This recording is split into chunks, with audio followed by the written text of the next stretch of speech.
guys, so ayan. So ito pala ang clip pan. So yung clip pan guys, sa plastic siya ha. Okay, yung pinaka-materials niya. So ang kagandahan dito is napakatipid po sa kuryente. Okay? So 5 blades. Yung pinaka-sizes ng blades po niyan is 5.1 inches. Okay, ayan siya. Ang kagandahan dito, okay, very flexible. Okay, so i-clip po siya. Pwede i-clip kahit saan. Pwede siya iyo kung pa ganyan. Okay, so pwede siyang iliyat pa ganyan. Okay, depende po kung saan nyo siya ilalagay ha. Ayan. So, flexible po. Okay, so dito sa side ito, so nag-flex din siya. Pwede pa ganon, or pa ganyan. Ayan mga madam, mga sisi ha. Okay, yung pinakahangin niya, so ito. Okay, yung kanyang pinaka-switch. So, ito yung pinaka-quality ng wire yung mga miha. Maganda yung pinaka-quality ng wire niyan. Okay, hindi yan manipis. Ayan siya.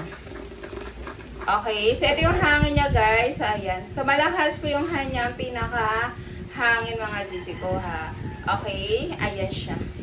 Okay, super sulit. Okay, sa pangkwarto or kung saan yung pwede siyang ilagay. So, malakas po yung kanyang hangin. Ayan. Ah, diba?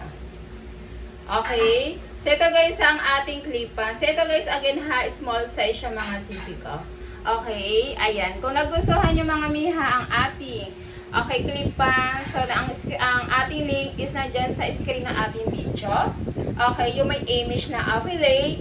Okay, pindutin nyo lang. Kung wala dyan nakalagay na affiliate, so meron tayong basket sa ating right side. Ayan, kung ano po yung nagpapakita sa inyo. Okay, pindutin nyo lang po yung pinaka-image po ha, dyan sa ating screen. Okay, check out na tayo mga madam, mga sisi ko ha.